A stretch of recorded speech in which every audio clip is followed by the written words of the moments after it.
to talk about, on Form Grids Media, we're here to talk about the breeding industry in South Africa. There's some very exciting things happening at the moment in the breeding industry. I mean, today there's a CTS sale that's taking place. There's some sisters, well, a sister to Cape Town Wa, for example, and a very closely related mare to the filly that just won the Oaks at Epsom.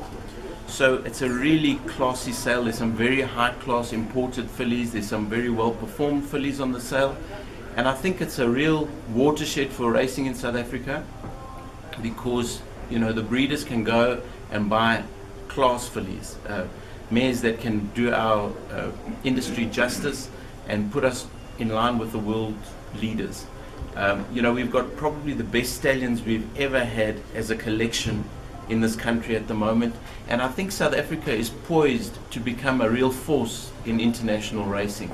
Obviously we always have the problem of getting horses out of the country, but I really do believe that based on the bloodlines that we have here, the value is going to draw the international buyers to South Africa on a more regular basis.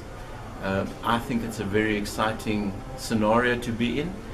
I think South Africa needs to look at widening its cake or increasing the size of the cake, because, you know, we have an industry that's shrinking. You have breeders breeding the best horses they've ever bred, and yet you have less buyers than you've ever had.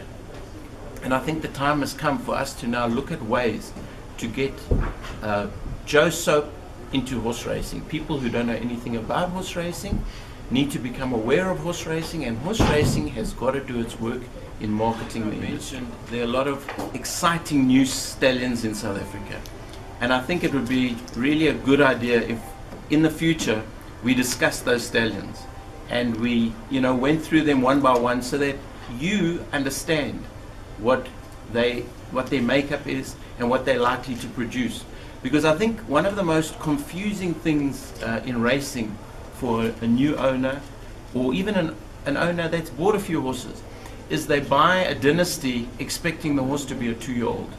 And that's where the problem comes. You know, a horse had his own aptitude, and he's going to produce horses most of the time that were like him.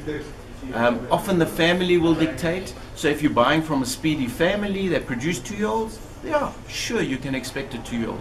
But generally the pedigree dictates, and you know, we just want to give you a little bit of a clue as to what the pedigree is causing you to expect. So from Form Grids Media, it's Mark Tarry signing out.